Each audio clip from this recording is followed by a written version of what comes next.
Okay, so today we're going to talk about authentic leadership, which is one of the newer theories and approaches to leadership. Um, just a little brief overview. We're going to talk about a couple of different definitions of what authentic leadership is and a couple different approaches. So there's a theoretical, academic based approach, and there's a very practical, application based approach to authentic leadership as well. And then lastly, we're going to touch upon the role of storytelling and knowing your story and how we can apply authentic leadership to our life. So let's get started. So, authentic leadership is defined a couple different ways. The interpersonal definition is really rooted in the relationship between leaders and followers. Authentic leadership believes that leaders and followers are on the same level, on the same playing field. Followers really want to know that their leader is legit and are who they say they are. And leader really requires buy-in from all their followers. It is very important, and we're going to talk about this a little bit later, that values are identified and that the values of the followers match those of the leader.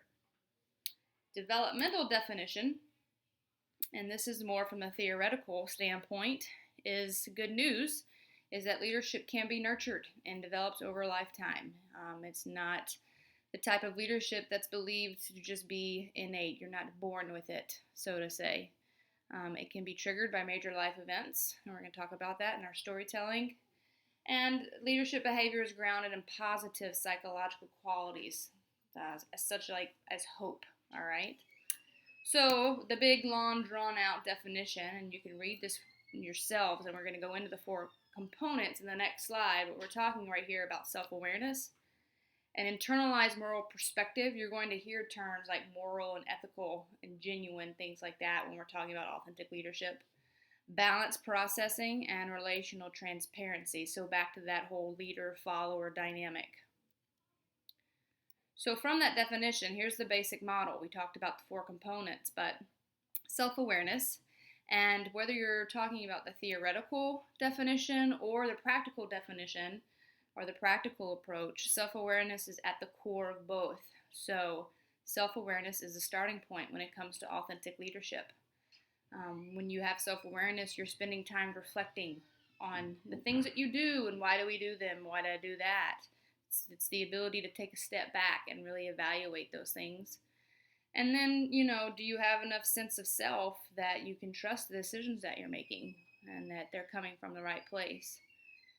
Internalized moral perspective, just really being able to, again, building on that self-awareness to look inward and have those values that you're establishing really guide your behavior, guide your decision making, guide the way you treat people.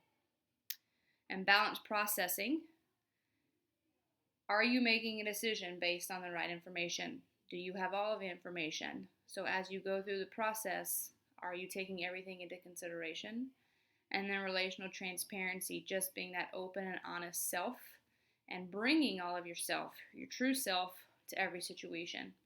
So are the people that you're leading getting the true version of you all the time? Or if you're a follower, is your leader getting a true version of yourself? So now the practical approach, and this ties directly into the article that you had to read. And that's probably my favorite article. If you want to read more about that article, and you can go and read True North, which is also written by Bill George.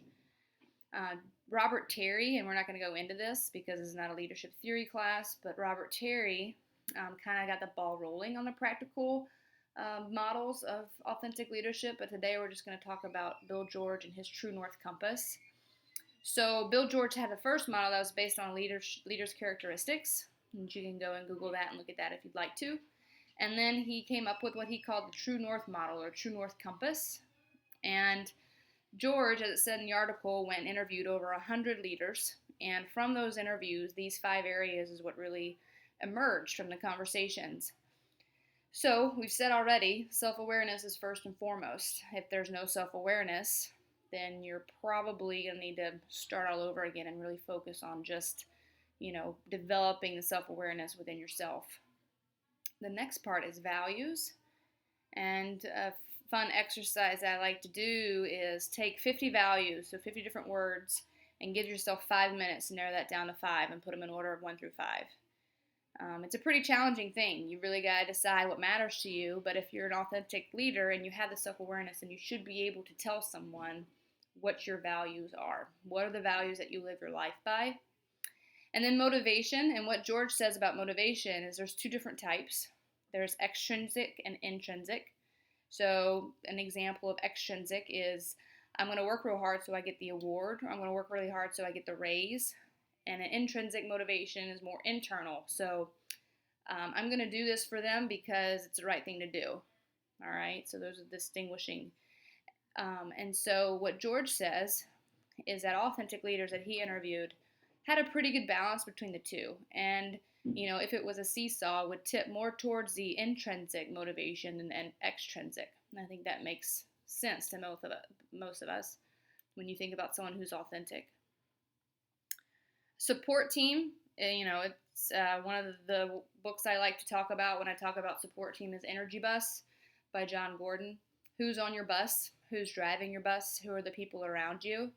And George says that authentic leaders have really solid, diverse group of support team. And that could be anything. It could be your family, it could be friends, it could be mentors, it could be coaches and teachers, a variety of people. So who's on your bus? Who's your support team? And in order to be an authentic leader, do you have one person in your life that knows everything, has seen it all, that you can be completely and honestly just yourself all the time, the good, the bad, the ugly, so to say. And then lastly, integrated life. And I'm going to go to the next slide here just so you can start looking at something a little bit differently. You can see the model itself. But integrated life, and the best way I like to describe integrated life is, life is full of a lot of different buckets. We all live in our lives in different arenas. We have a home life, we have a school life, we have a work life, we might have a church life, we might have a hobby life. There's a lot of different ways, a lot of different buckets that we're living in. And so what integrated life means is that to be an authentic leader, you're integrating all of your buckets into one bucket. So you're not one person when you're at home, and then a different person when you're at work, and then a different person when you're at church, or a different person when you're playing kickball with your friends. You are the same person all the time. And I like to come at that from an energy standpoint. And especially when I talk to our girls at Girls Place, you can imagine growing up and trying to figure out who you are. Our kids spend a lot of energy in trying to be one way in one instance and another way in another situation. So think of what integrated life requires of your energy. Does it take more energy to be yourself and the same person in all situations, or does it take more energy to, well, how am I going to be over here, and then I'm over here now, and these people are here, so I got to be this way over here? So that's kind of some of the conversations I have with our girls at Girls Place. It saves you a lot of energy if you can just be you and bring all of you to every situation, and that's what George says about authentic leaders. So, looking at this True North compass, also when I talk about authentic leadership and the compass, is like, what is the purpose of a compass? What do we use a compass for? Well, we use a compass when we get lost. We use a compass to help point us in the right direction so that we can be found again. And that's kind of what George was coming from when he drew this, when he came up with this model, is that the True North compass, and you can see the top, purpose for leadership, is that if we get all 5 of these areas in alignment, we return to these areas and what they are true for each one of us, then that's going to help us stay on the right path. It's going to help us point us in the right directions to our true north, to our authentic leadership, to who we really are. So the last component of authentic leadership that I like to talk about, and you read a lot about this in the article, is the power of storytelling. I don't know how many of you have spent much time with your own story, but it's a pretty challenging process. Storytelling can be done in a lot of different ways. It can be done where you look at your life over a whole, or it could be done where you're just taking it apart and really examining that and why did it happen and how did I respond to it. But critical life events, whether they're positive or negative, are very, very important when it comes to authentic leadership. Knowing your story helps you discover who you really are and who you are as a leader. So a couple bullet points here, the life events act as catalysts for change. So maybe something impacted your life and you're never the same. It helps gain a little insight as to maybe why you are the way you are. And it also helps you gain a little bit of clarity too. It stimulates personal growth, and my favorite probably is it creates connection.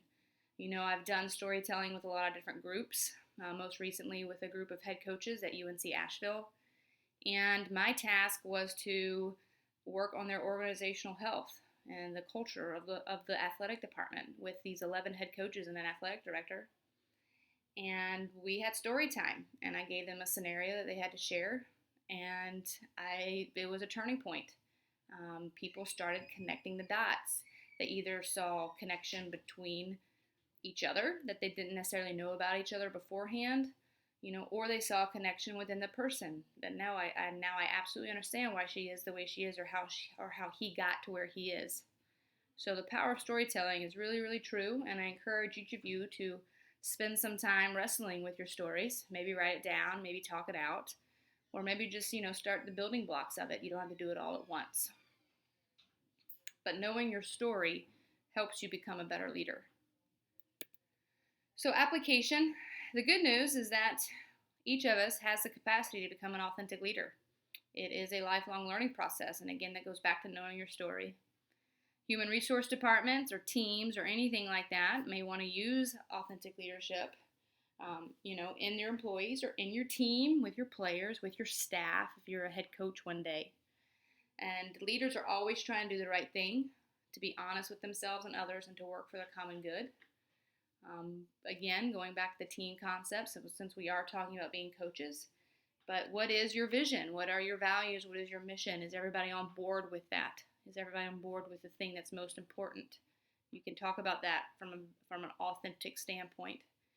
And leaders are shaped by critical life events. We talked about that. Greater authenticity. So know your story. Know it, know it, know it. And then I want to close with a quote from the great philosopher, Dr. Seuss. Today you are you. That is truer than true. There is no one alive who is youer than you. I use this quote in all of my authentic leadership presentations because I think it sums it up pretty well, what we're trying to accomplish here. I encourage you to read True North. It's a great book, easy read, and it comes with questions at the end of each chapter that you can walk through kind of as a workbook if this topic interests you. I think it's really important, especially in our world, and especially being an election year, that we spend some time talking about authenticity and what do you require of your leaders. So I hope you enjoyed this presentation. I look forward to hearing the discussion that we have in the class.